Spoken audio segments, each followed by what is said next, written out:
we call them protected structures, as is the corporation that encompasses your business. That's a protected structure as well.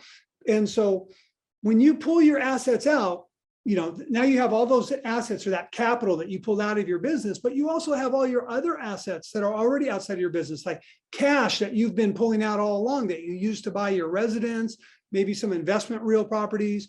Maybe you have an account with a broker and you invest in secure, equities and bonds or commodities, maybe Bitcoin or whatnot. So all of those assets that I just mentioned, in addition to all the assets that you kind of use in your business, like your inventory and your equipment and vehicles and receivables and so forth, all of that together needs to be put into, or should be put into, one comprehensive asset protection structure.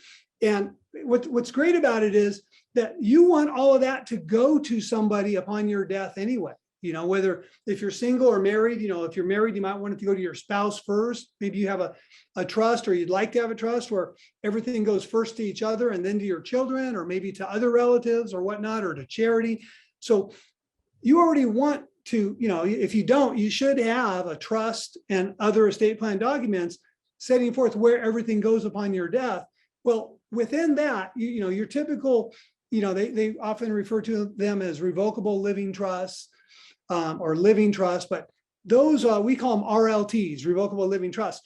Those documents, they don't provide any asset protection, but what often happens is estate planning attorneys who are doing estate plans for clients then send the client over us to add an asset protection overlay over the entire estate plan. So we can build the asset protection right into the estate plan and make it a part of that.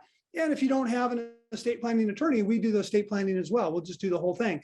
But it's all part of the same thing. Everything is going to someone else upon your death. And so we use what you already need as a stepping stone to build an asset protection overlay. So a series of entities and so forth, all tied together in what we call a protected structure. So that's what you want to do with the assets that you pull out of the business, along with all the other assets that are already out of the business.